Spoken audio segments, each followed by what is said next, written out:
কাজ করার জন্য জামায়াতে ইসলামীর আমির ডক্টর শফিকুর রহমান বলেছেন, হ্যাঁ ভোটের জয় মানে বাংলাদেশের জয়, না ভোট মানে গোলামি। তিনি এই নির্বাচনকে ১৪০০ শহীদের রক্তের উপর দাঁড়িয়ে বস্তাপচার রাজনীতির কবর রচনার নির্বাচন হিসেবে বর্ণনা করেছেন। রবিবার জামালপুর শহরে জেলা জামায়াতের জনসভায় তিনি বলেন, ন্যায় ও ইনসাফের বাংলাদেশ গড়তে ভোট দিতে হবে। প্রার্থীদের জয় নিশ্চিত করতে স্থানীয় ৫টি আসনে বিজয় প্রয়োজন। ১৮ কোটি মানুষের বিজয় হলেই জামায়াতে ইসলামের বিজয় হবে।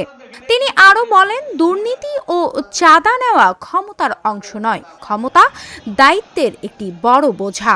নারীদেরকে নিয়ে তিনি বলেন, নারীদের অপমান বা হুমকি দিলে চোখে চোখ রেখে প্রতিক্রিয়া জানাতে হবে। আগামী ১২ তারিখ ইনশাআল্লাহ দেশের বাক পরিবর্তনের নির্বাচন। এই নির্বাচন ৮ নয়, ১৪ নয়, ১৮ নয়, ২৪ নয়, এই নির্বাচন ২৬। এই নির্বাচন ১৪০০ শহীদের রক্তের উপর দাঁড়িয়ে নির্বাচন। এই নির্বাচন ৩৪,০০০ আমাদের ছেলে মেয়েদের পঙ্গুত্বের নির্বাচন। এই নির্বাচন আয়নাগরের অন্ধকার যুগের অবসানের পরের নির্বাচন।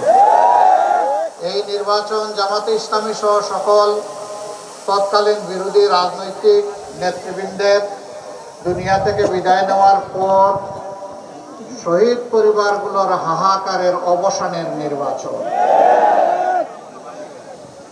এই নির্বাচন অতীতের ৫৪ বৎসরের যে রাজনীতি ফেসিবাদ তৈরি করেছে সেই বস্তা পচা রাজনীতির কবর রচনার নির্বাচন। অতএব এই নির্বাচনকে নিতে হবে সেই দৃষ্টিকোণ থেকে ইনশাআল্লাহ। নির্বাচনে কয়টা ভোট? প্রথম ভোট হার পক্ষে ইনশাআল্লাহ। হা জিতলে বাংলাদেশ জিতবে, হা পরাজিত হলে বাংলাদেশ পরাজিত হয়ে যাবে। আমরা কি বাংলাদেশকে জিতাবো না পরাজিত করব? ধন্যবাদ আপনাদেরকে। হা মানে আজাদি, না মানে গুলামি। যারা আবার আমাদের গলায় গুলামের জিদ পরাতে চায় তারাই কেবল হা ভোটের কথা বলতে পারে,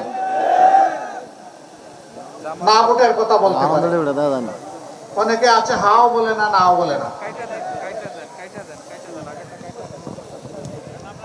একবার এক মাঠে মারামারি শুরু হয়েছে। কিছু মানুষ দৌড়ে পালাচ্ছে, কিছু মানুষ শুয়ে গেছে। একজন রুকুর হালতে দাঁড়িয়ে আছে। তারে একজন জিজ্ঞেস করলো, আয়েশা যে তুমি এই হালতে কেন? বলে, ভাই যারা দৌড়াচ্ছে আমি তাদের দলেও নাই, আর যারা শুয়ে গেছে এদের দলেও নাই, আমি নিরপেক্ষ, এই জন্য মাঝামাঝি আছি। কিছু দল তারা হা ভোটের ব্যাপারে স্বস্তির সাথে কিছু বলতে চান না। আমরা তাদের কাছে বিনয়ের সাথে জানতে চাই, আমরা যেভাবে ১৮ কোটি মানুষের সামনে গিয়ে সব জায়গায় সবাই বলতেছি সংস্কারে হা ভোট, গণভোটে হা ভোট, আপনারা হা না না একটা ভালো করে বলেন। আস্তে আস্তে লুকিয়ে লুকিয়ে বলেন কেন? যদি না বলেন বলে দেন যে আমরা সংস্কার চাই না, নতুন বাংলাদেশ চাই না, পুরানা ব্যবস্থা চাই, ফেসিবাদ আবার চাই। আর যদি হা বলেন তাও বলে দেন যে আমরা দেশের ১৮ কোটি মানুষের আকাঙ্ক্ষার বাস্তবায়ন চাই। দ্বিতীয় ভোটটি ইনশাআল্লাহ আমরা দিব ন্যায় এবং ইনসাফের ভিত্তিতে আগামীর যে বাংলাদেশ কায়েম হবে সেই প্রতীকের পক্ষে।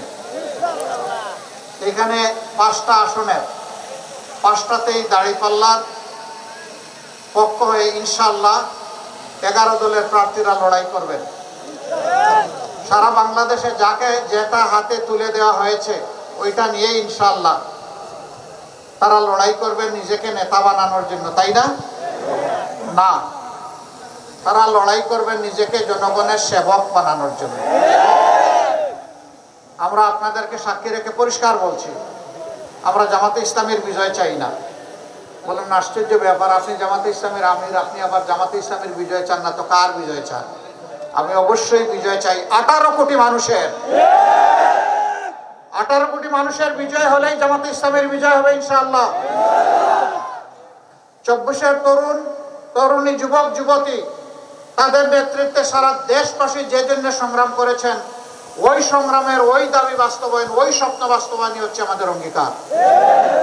তারা চেয়েছিল একটা বৈষম্যহীন সমাজ, তারা চেয়েছিল হাতে হাতে কাজ, তারা চেয়েছিল ন্যায় বিচার, তারা চেয়েছিল দুর্নীতি মুক্ত বাংলাদেশ, তারা চেয়েছিল চাঁদাবাজ মুক্ত বাংলাদেশ, তারা চেয়েছিল মুঘল বাহিনী হাতুড়ি বাহিনীর কবর রচনা।